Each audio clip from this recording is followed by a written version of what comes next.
A while back, somebody asked me about my tool storage at the anvil. They had noticed that I don't always have to go over to a tool rack to get the next tool I need. I can frequently just reach down here and get my favorite hot chisel, or a bending fork, or a different hammer. I have these things right at hand, so it's quick and efficient to get to them.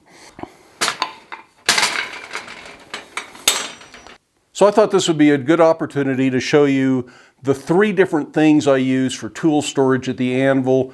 This isn't something I necessarily recommend, it's just something that I find handy, so if you think it looks useful, you might want to try it out.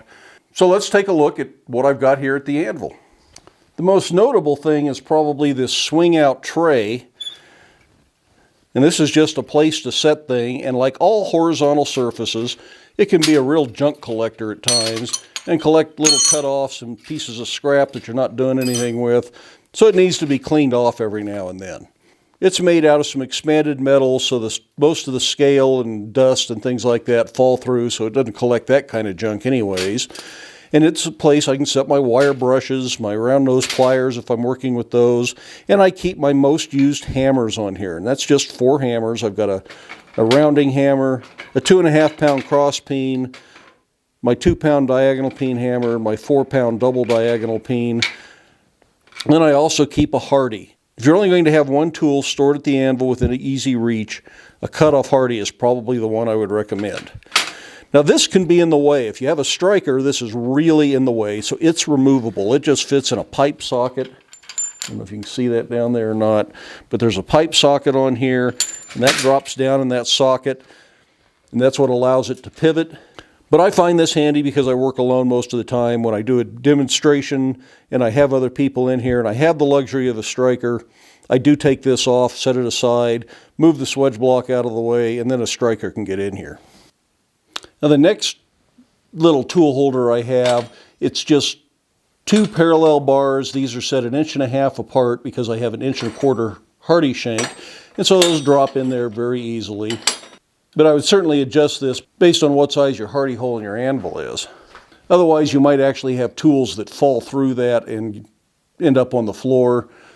And here I've just got a few tools that get used regularly. I've got a bending fork, an adapter plate that lets me use 1-inch shank Hardy tools in here, my S-hook bending jig, which I use all the time, and a little swedge that I use for adjusting hinges.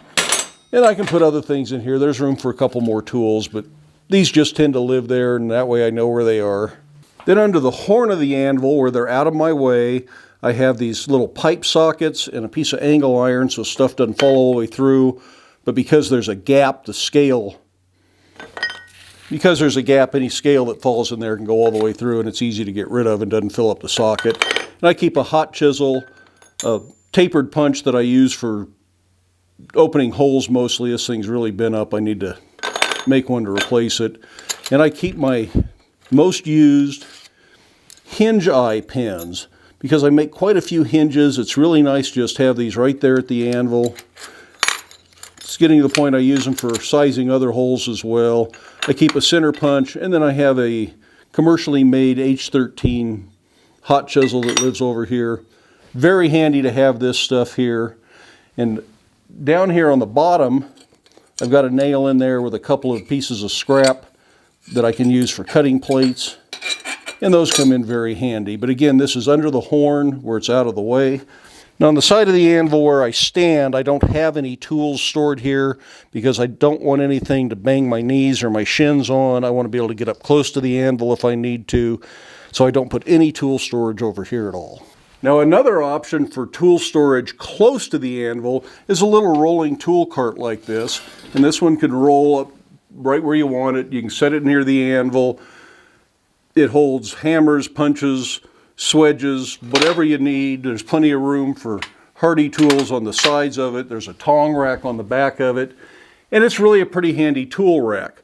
I don't use it over there anymore because I decided I like my swedge block close to the anvil, and there just isn't room for this and the swedge block in close proximity. Well, it seems like most blacksmiths have some tools stored at the anvil, perhaps a Hardy, a wire brush, 1 or 2 favorite hammers, Not everybody has tools stored at the anvil, and you don't have to have tools stored on the anvil.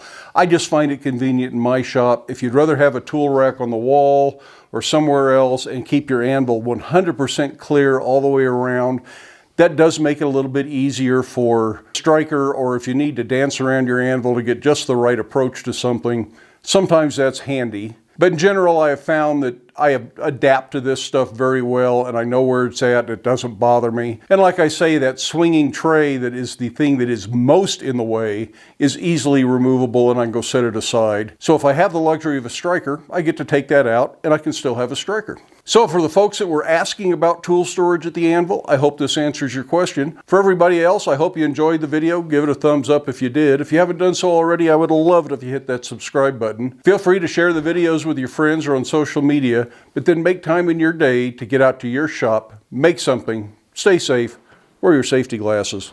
We'll see you for the next one.